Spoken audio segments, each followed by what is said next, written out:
বেশ কিছুদিন ধরে কিশোরগঞ্জে টানা বৃষ্টিতে বিভিন্ন নদ নদীর পানি বৃদ্ধি পেয়েছে। এতে করে কিন্তু বিপাকে পড়েছেন কৃষকরা, বিশেষ করে ইটনা, মিঠামইন, অষ্টগ্রাম, নিকলি, বাজিতপুরের এবং করিমগঞ্জের যে হাওর অধ্যুষিত এলাকাগুলি রয়েছে, বোরো ধান আবাদ করছেন কৃষকরা। সেই ধান কিন্তু কাটতে গিয়ে বিপাকে পড়েছেন কৃষকরা।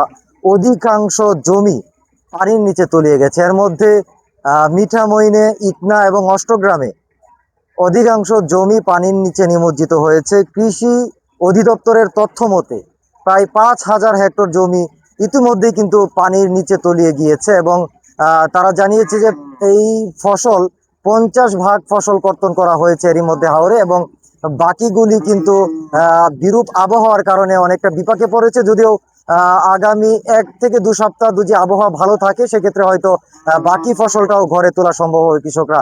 আজকে সকাল থেকে কিন্তু আবহাওয়া ভালো রয়েছে এবং আমরা দেখি যে কিশোরগঞ্জের বিভিন্ন নদী, বিশেষ করে ঘুরাউত্রা নদী, আমার পিছনে যে নদীটি রয়েছে সেই নদীর দুদিন আগেও কিন্তু পানি কিছুটা নিচে ছিল, কিন্তু দুদিনের টানা বর্ষণে কিন্তু আজকে কিন্তু পানি মোটামুটি বৃদ্ধি পেয়েছে। তবে কিশোরগঞ্জের পানি উন্নয়ন বোর্ডের যিনি নির্বাহী প্রকৌশলী সাজ্জাদ হোসেন, তিনি জানিয়েছেন যে বন্যার কোনো আশঙ্কা তাদের কাছে নেই। তবে বর্তমানে যদি বৃষ্টির মাত্রা যদি বেশি পরিমাণ থাকে সেই ক্ষেত্রে হয়তোবা আশঙ্কা দেখা দিতে পারে। তবে কৃষক যারা বলছেন যে তারা বলছেন যে এই সপ্তাহে যদি টানা বৃষ্টিপাত থাকে সেই ক্ষেত্রে কিন্তু একটি বন্যার আশঙ্কা তাদের মধ্যে রয়েছে। যদিও পানি উন্নয়ন বোর্ড বলছে যে এখন পর্যন্ত বন্যা হওয়ার কোনো আশঙ্কা তাদের কাছে নেই। যদিও কিশোরগঞ্জের ধনু, ঘুরাউত্রা সহ বাকি যে নদ নদীগুলি রয়েছে প্রায় প্রত্যেকটির পানি কিন্তু আগের তুলনায় এই সপ্তাহে কিন্তু বৃদ্ধি পেয়েছে।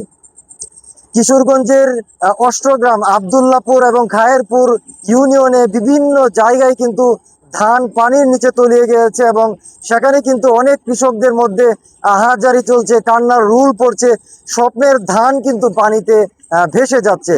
কিশোরগঞ্জের যে কৃষি অধিদপ্তর তারা জানিয়েছে যে প্রায় 5,000 হেক্টর বোরো ধান ইতিমধ্যে পানির নিচে তলিয়ে গিয়েছে এবং তারা ক্ষয়ক্ষতির যে পরিমাণ সেটি নিরূপণের চেষ্টা করছেন।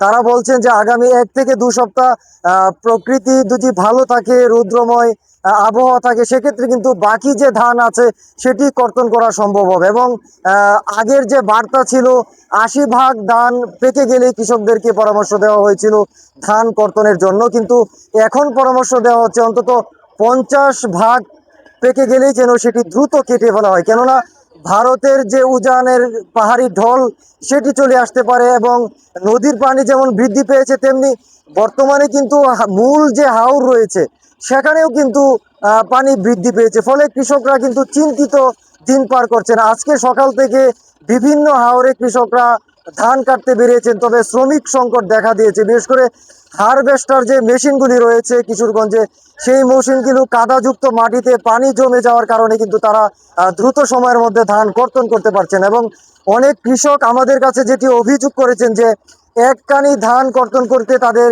6,000 টাকা দেওয়ার কথা, সেক্ষেত্রে তারা সিন্ডিকেটের অভিযোগ আনছেন। হারভেস্টার মেশিন পরিচালনাকারী যারা রয়েছেন তাদের বিরুদ্ধে। তারা বলছেন এক কানি ধান কাটতে তাদের 10 থেকে 12,000 টাকা দাবি করা হচ্ছে এবং এক প্রকার কৃষকরা তাদের কাছে জিম্মি অবস্থায় রয়েছে। সেটি দ্রুত অবসান চান, এ বিষয়ে সরকারের দৃষ্টি আকর্ষণ করেছেন হাওরের কৃষকরা। এবং আজকের যে আবহাওয়া ছিল সকাল থেকে সেটি যদি আগামী 1 থেকে 2 সপ্তাহ বলবৎ থাকে সেক্ষেত্রে তাদের যে কাঙ্ক্ষিত ফসল বাকি রয়েছে মাঠে সেটি তারা কেটে ফেলতে পারবেন। এবং তারা বলছেন যে যে রাস্তাগুলি রয়েছে সেই রাস্তাগুলি কিন্তু অনেকটা বৃষ্টির কারণে কাদা জমে গিয়েছে, তাদের যানবাহন নিয়ে প্রবেশ করা যাচ্ছে না, ট্রাক্টর যাচ্ছে না, মহিষের গাড়ি যাচ্ছে না এবং বিভিন্ন যানবাহন যেটি ধান পরিবহন করা হয় সেটি কিন্তু পরিবহন করা সম্ভব হচ্ছে না। ফলে একদিকে যেমন শ্রমিক সংকট রয়েছে, আরেকদিকে যেমন ধান পানি জমে যাওয়ার কারণে জমিতে হারভেস্টার মেশিন কাটতে পারছে না ধান, একই সাথে কিন্তু ধান যে পরিবহনের সুবিধা সেটিও কিন্তু সম্ভব হচ্ছে না।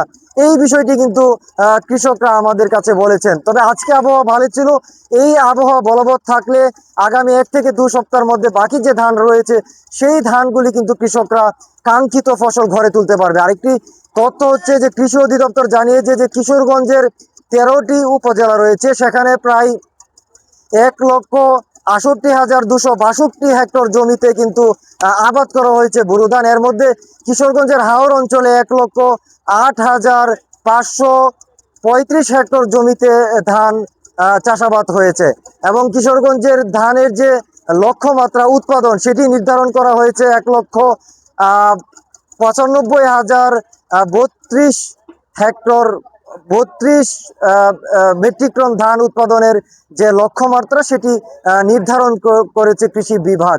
তবে আগামী 2 সপ্তাহ আবহাওয়া ভালো থাকলে কৃষকদের যে দুশ্চিন্তা সেটি কেটে যাবে বলছে কিশোরগঞ্জের কৃষি অধিদপ্তরের যিনি সহকারী পরিচালক রয়েছেন ডাক্তার সাদিকুর রহমান।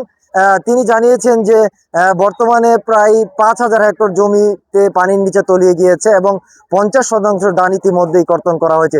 এই ছিল কিশোরগঞ্জের হাওর অঞ্চল থেকে যে বোরো ধান কাটা এবং সেই কাটা এবং পানিতে ডুবে যাওয়ার যে ক্ষয়ক্ষতি সেই সর্বশেষ খবর।